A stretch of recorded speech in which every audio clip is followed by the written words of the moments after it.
to a new vlog. It is actually quite late in the day.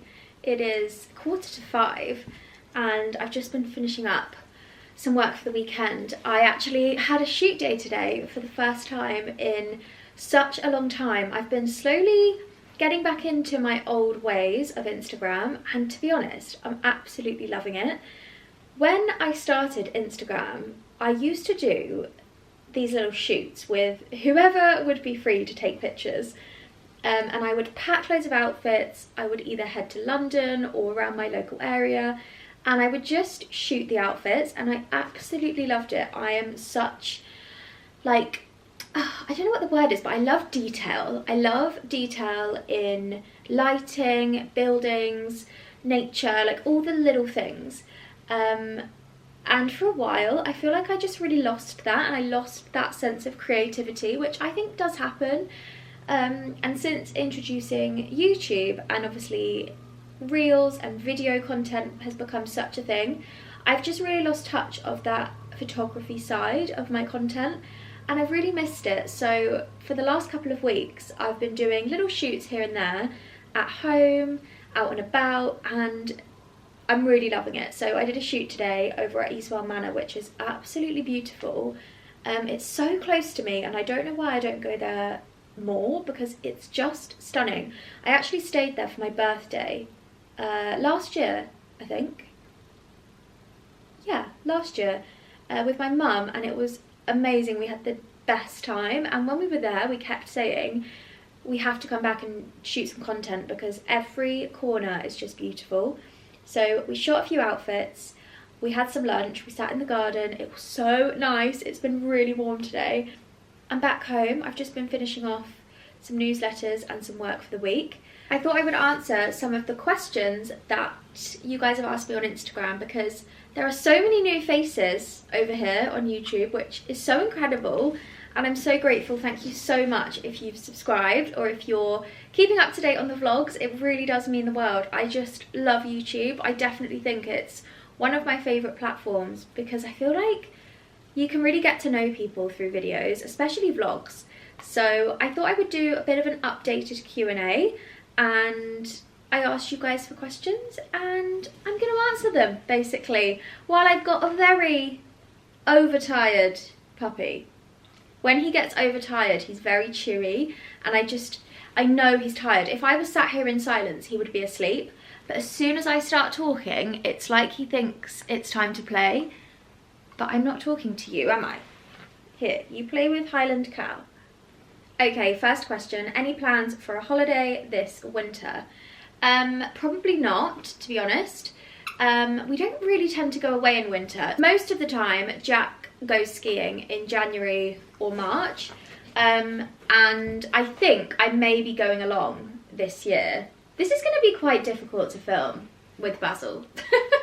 I've just realised. I think I might potentially tag along to Jack's ski trip in January with his brother and sister. We shall see. I've only been skiing once before, a couple of Christmases ago, and it was with Jack's whole family, and they are very good at skiing. So I have never been before, so it was very new to me. So yeah, I went to ski school for about 6 days, and the only day I didn't go to ski school was our last day, because it was New Year's Eve. And although I loved the scenery, and it just felt so, I don't know, I feel like when you're in the mountains and you're surrounded by snow, it's really refreshing. But I think just the pace of the holiday, being my first time, was so intense, and I was absolutely exhausted. I didn't really expect skiing to be that strenuous on your body, but oh my gosh, my limbs were hurting in places that I didn't know could hurt. But Jack has been skiing literally since he was a child, so I really want to learn, because I know it's something that he's going to want to do with our children one day. And actually Jack's mum learned to ski when she was my age, so that's promising. I feel like I just need to step out my comfort zone and go with them and go back to ski school. I had an incredible ski instructor, If you wanted me to answer any questions about skiing, do let me know in the comments, because I'm happy to answer any. But yes, apart from that, we will probably head on a little staycation to the Cotswolds, which we tend to do late November for Jack's birthday, just to relax, recharge before the madness of December begins. December is always a super busy... Basil's knocked my lampshade. This is the most chaotic start to a vlog I think I've ever done. Yes, it's always a really hectic month for December, so it's quite nice to just have a little time to recharge and relax, and we always tend to buy quite a lot of Christmas presents in the Cotswolds, which is really nice. How would you describe your style, and where do you get your inspo from? It's gorgeous. Thank you so much. That's really tricky. I would say I would describe my style as classical, simple, and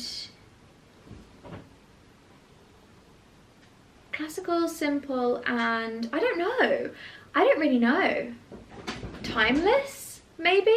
I feel like a lot of the outfits I wear, I will still want to wear in like 30 years time, because the fundamentals of the outfit are quite simple. And most of my inspiration comes from my mum and outfits that my mum used to wear growing up. I also love brands like Ralph Lauren, J. Crew, Tommy Hilfiger recently is really gorgeous. They have some really nice styling. I also love brands like Totem. Something I do quite regularly if I'm stuck on how to style something is on the Net-a-Porter website. The styling is so incredible, and I get so many ideas from the way that they've styled the outfits online. I think that's a really good way to get outfit inspiration, especially if you have a particular item that you're stuck on how to style it. You can see how they would style maybe something similar. I also recently shared an Instagram account that I found on Pinterest called Where to Wonder, and they put together the most beautiful edits.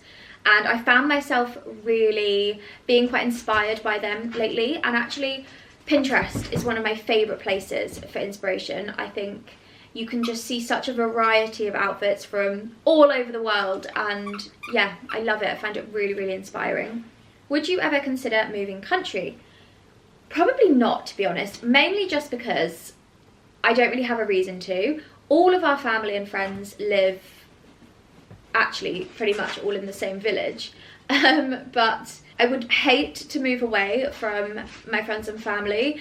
I feel like that makes up such a core part of where you live, and I can't imagine not being down the road to them, bumping into them at the pub, and just being able to see them so easily. I would really miss that.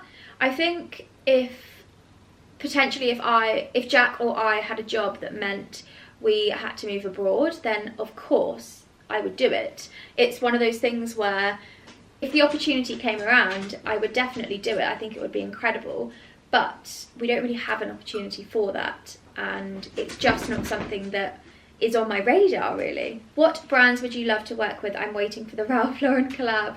Oh my gosh, that's so kind. Thank you. And also, that would be an absolute dream. Oh my gosh. I think all of those brands would be incredible to work with. Brands I would love to work with. Do you know what? I am very much of the mindset in terms of working with brands that I would love to work with brands that I buy and use every single day. I think things like, potentially quite random, but things like cleaning products like Method Spray and Delphis, I love those brands and I use them all the time. So I would be so happy to work on a campaign with those kind of brands. Also random things like supermarkets that I go to all the time, or homeware brands that I really love and that are creating things that I think are beautiful. I guess along the same lines, probably quite a lot of fashion brands and beauty brands that I use and buy from so regularly. I think that is my main thing when it comes to working with brands. I will only ever work with brands that I genuinely would buy from. I would buy the product, I love the brand, otherwise I just don't see the point. It's just not. There is a fly buzzing around me and it's so frustrating. Yeah, I just don't see the point. If it doesn't align with me and I don't love the product, then it's so disingenuous, and that really defeats the point of what I try to do with my channels. So yeah, I would say brands that I use every day and love. What do you like most showing / filming on YouTube? By the way, I love your videos and style. Thank you so much. I love this question. What do I like to show and film the most? With my YouTube videos, I always aim to create something that is inspirational, that is uplifting and positive, and something that you can pop on in the background, I don't know, put on after work when you just want to unwind, and it's just like escaping into another world for 45 minutes or however long the video is. And that is exactly how I like to watch and view content. So I would say my favourite things to film are projects where there's a start and an end. I really love keeping you up to date on homeware projects and things like that, especially when we first moved into the house, because everything was happening so quickly and there were such big changes really fast. So I felt like I had so much to share with you. I just love filming everything. I think a bit of everything is what I love. It's exactly what I like to watch. I like seeing boring day-to-day things, whether it's like cleaning or organising a wardrobe or doing some bits in the garden, whatever it is. I just love to watch the everyday stuff. So yeah, I think that's probably what I like to share the most. Weekly rituals that you have, please. Weekly rituals. What are my weekly rituals? Well, aside from cleaning, washing, ironing, cooking, all of the things that I do every single day, I have actually noticed that since we've moved into our house, I have become so pernickety about cleaning. Actually, even more so since we've got Basil, because his fur gets everywhere, and I hate being in my house when I know that the floor isn't super clean, or I haven't hoovered the floor, or the dishwasher needs doing. I can't concentrate, and it's really frustrating because I can't just sit down on my laptop and get to work in the morning if stuff needs to be done. I have to get it done, and sometimes it can be such a hindrance.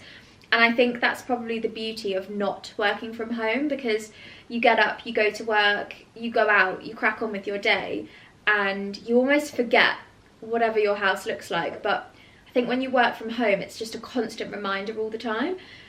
So that is something I'm definitely trying to get better at and trying to relax on a little bit. I think I get that from my mum, because growing up, she was such a stickler for having our house spotless all the time, and I never used to understand it. I would say to her, the house is clean, why do you keep cleaning? And now I get it, because you see things so differently when it's you that's doing it. This is actually a really good question, and it's really relevant to my thought process lately.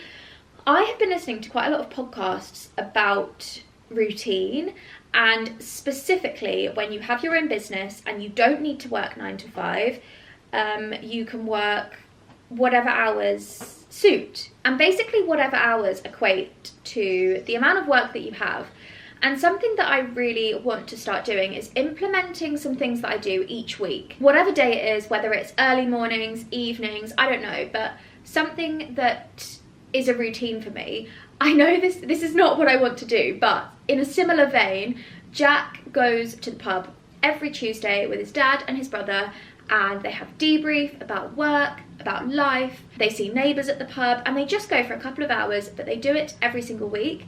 And I love that, and I think it's such a nice thing to do, especially midweek, because I think it's just a bit of an offload, bit of a deload. They're not getting back late, we still go to bed super early, but it's a really nice bonding time. So I definitely want to implement something of that realm. I don't know what it is yet.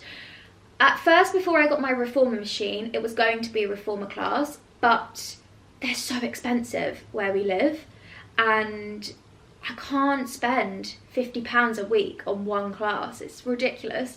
So that's why I actually got the reformer machine, which I love. But I don't know. I would like to implement something, I'm not sure what. I don't know whether that's going to be like going to a coffee shop and working from a coffee shop on a Friday morning, or meeting up with my neighbour for a dog walk one morning a week, or something like that, that's just a bit different in my day. But yeah, apart from that, I feel like all of my days look very different, and I don't really have something that I do weekly. I have things that I do daily, like morning routines and evening routines that I will do without fail. But weekly, I don't think I really have anything. What do you ask for at the salon for your colour/highlights? Your hair is stunning. Thank you so much. I am so happy. What have you got in your mouth? You're so funny. What is that? You love feathers, don't you? Go on then, you go and play. He's so funny. So, I have had my hair dyed once in the last 2-3 years. My hair is so dark naturally, and in the winter it goes even darker and it has quite a red tone to it. So I decided to get balayage again. I've had balayage loads of times before, but I went on a bit of a health hair journey to just leave my hair for as long as possible and get it super healthy. And I added a bit of lightness through it just to give it some more dimension, otherwise my hair is just a block of dark. And I feel like sometimes it really washes me out.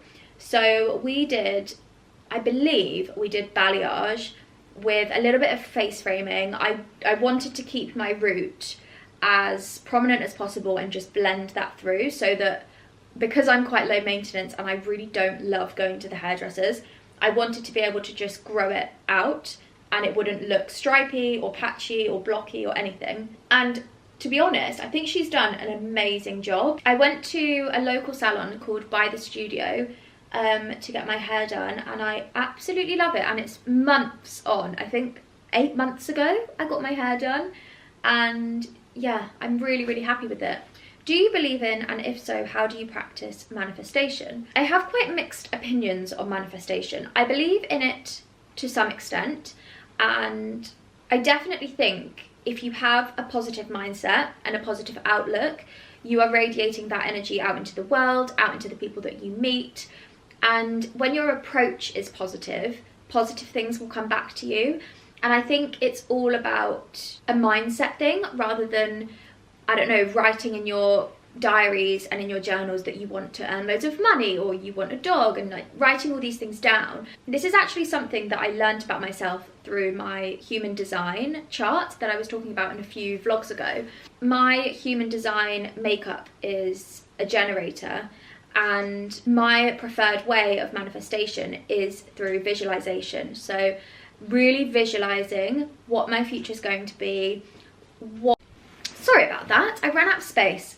Yes, visualizing what my future is going to look like, what those things I want to manifest are, and I genuinely think that works because from a young age I could really see in my mind, as if I was looking at a memory, what my life would look like. I imagined myself living the life that I'm living right now, and I do the same right now. I imagine what I'll do with my children one day, and what Jack and I will be like when we're older, and what our kids will be like when they're teenagers, and all these things. And I think it's because I'm just so excited for life, and I'm so excited to be a mum and all of those things that come along with that.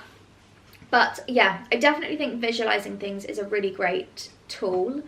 I also think when you're within a positive mindset and you have a really positive outlook on the things that you're working towards or the things that you're currently doing, I do think that positivity comes back around.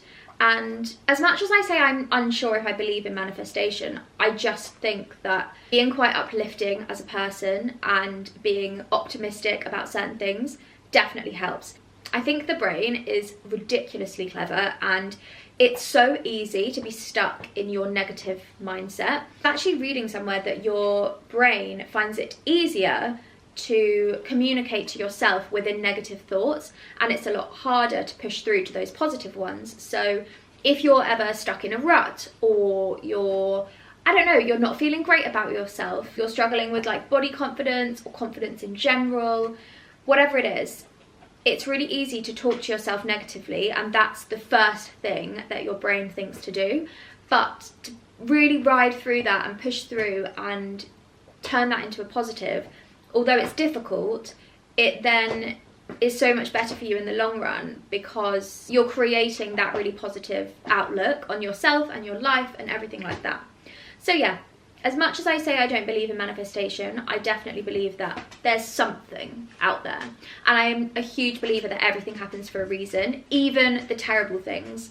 In the last few years, some things have happened in my personal life that I had never dreamed would happen as a child, and they have been really quite difficult. And I still, maybe not in that exact moment, but a month or so later, I can very easily feel that those things happen for a reason, and I wouldn't be in a certain place if they hadn't, or I wouldn't be, certain opportunities wouldn't come up if they didn't, or I don't know, lots of things. So yeah, I definitely believe in signs from the universe, and I don't know, working in conjunction with the universe to kind of live the life that you want to live.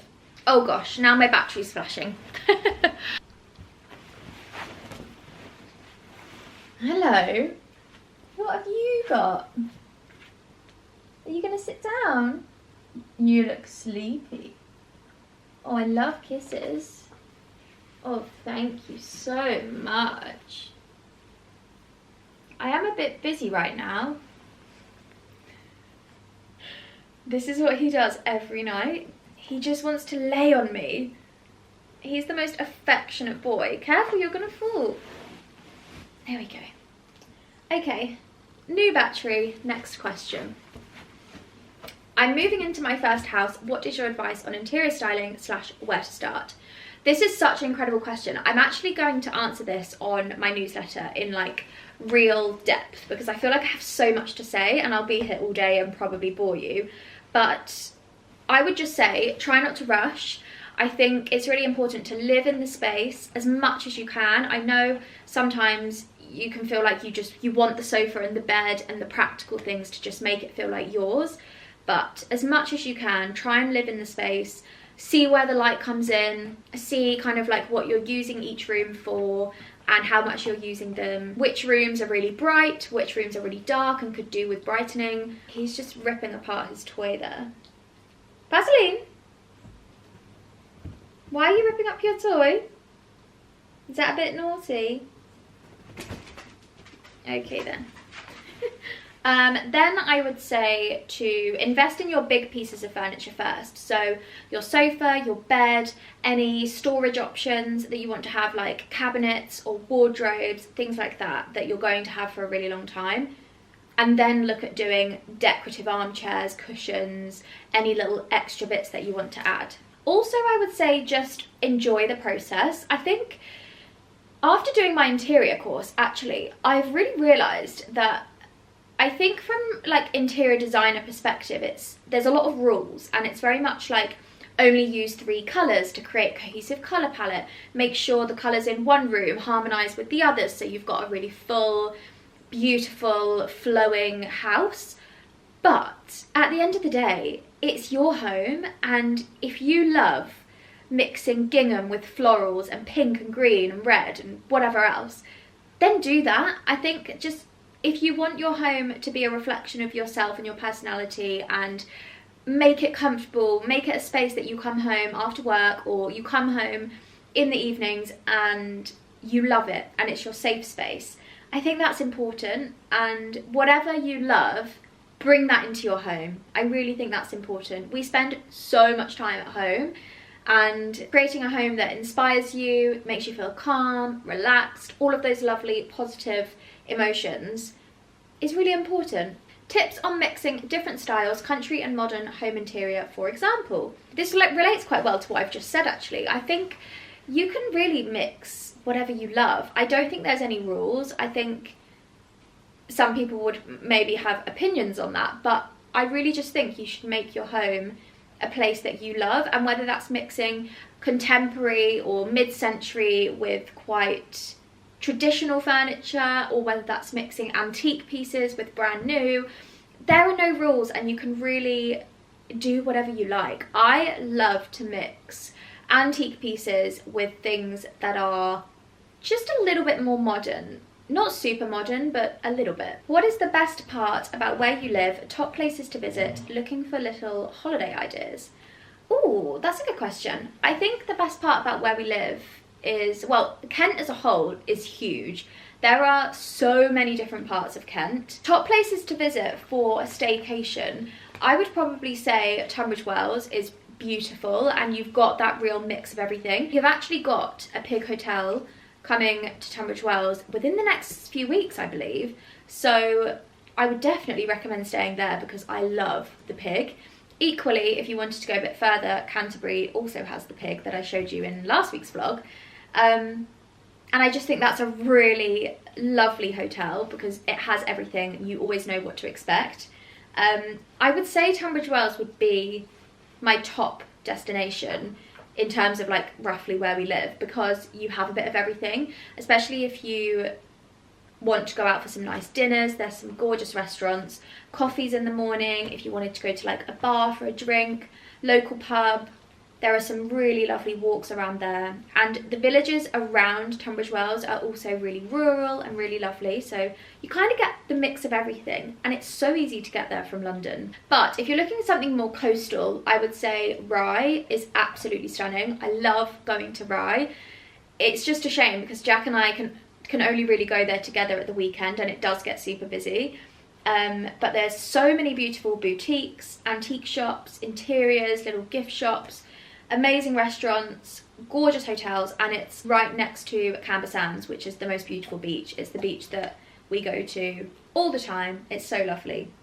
Little sand dunes, it's amazing. I think there's a hotel there called the Gallivant, I believe, which has been on my list for ages. It looks amazing. So yeah, depending on if you want kind of like town or coastal. There are a few other questions, so I'll try to reply to you on Instagram.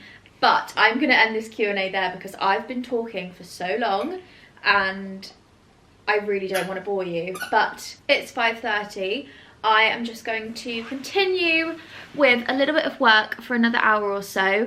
I'm going to edit some of the content that I shot today and get that all planned out. And then I think I'm going to do a bit of skincare, put my pyjamas on and have a nice Friday evening. I have just been watching this Netflix series called Nobody Wants This, and honestly I'm obsessed. I'm on episode 6 already.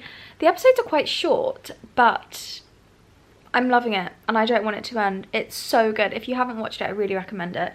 It's a really good, just like girly chick flick kind of series, but it's so good. I think I can hear Jack getting home, so it's time for dinner. But oh my god, I'm loving this series. I really recommend it. Me and Basil have just been having a girls' night, haven't we? Well, you are a boy, but you having a nice time? You've actually been sleeping. Oh, Daddy's home. He knows exactly when he's home. It's the cutest thing. Good morning, it is Saturday today and we have just got back from walking Basil. I decided not to vlog on the walk because I always vlog mine and Basil's walks, so you're probably sick of seeing them, but we are actually just about to go and shovel some horse manure from the lane because our neighbours have horses, and we thought it would be really good in the compost and also tidy up the lane. But I wanted to show you the compost bin because I haven't shown you it yet and I keep talking about it, so I thought I would show you an updated look. So this is how it is currently looking. It's very, very nearly finished. Jack has put the lid on one of them, which is going to be on hinges, so this will open up pretty easily. And then we've just got 2 more lids to go on. We're doing the lids separately just so it's not as heavy to lift. Otherwise, I actually think that was a really good idea. Otherwise we wouldn't have been able to lift it at all. So we've just taken out this first slot here so that we can get in here and put bits in. As you can see, we've got quite a lot in here. And Jack has just bought, which we've literally just put out this morning, a thermometer so we can see the temperature, and it's currently 55, well actually I think it's 56 degrees Celsius, which is so good.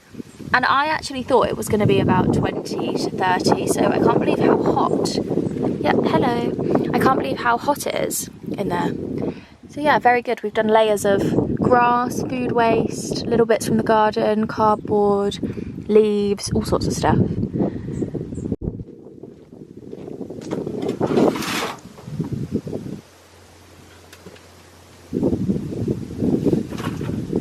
Mucking at the horses.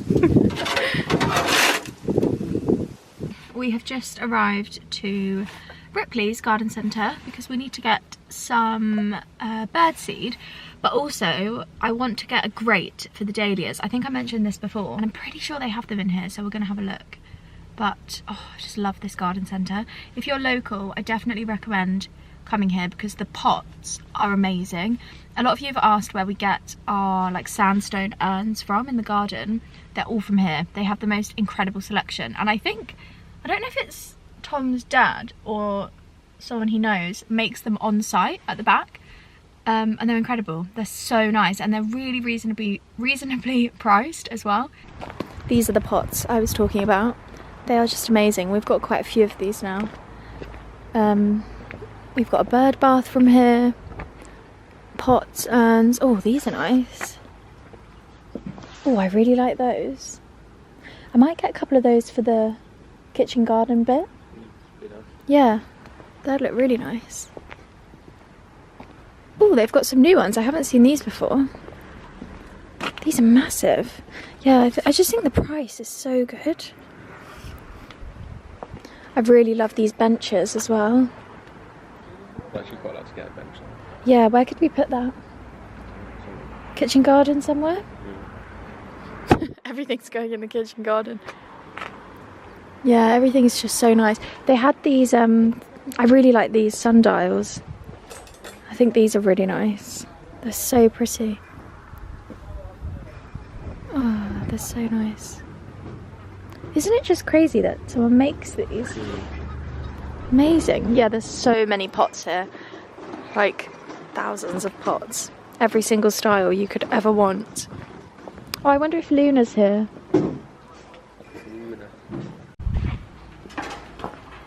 This is exactly what I came in for. Perfect. I have so many. I can't believe how quiet it is this morning.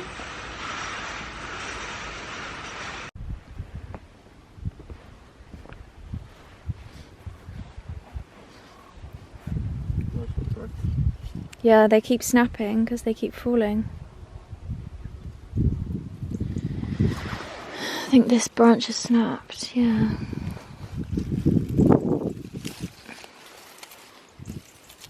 I'll put these in some water. That looks so much better. There's so many flowers. Should help them to grow up, yeah, they won't keep bending. They look really good, don't they? Something's definitely eating the leaves. Yeah, that is massive. Oh my god. That's why they've got dinner plate. We are just about to head out to the pub. It's actually a lot later now. We've just been working in the garden, doing all the little bits and bobs, cleaning, tidying up.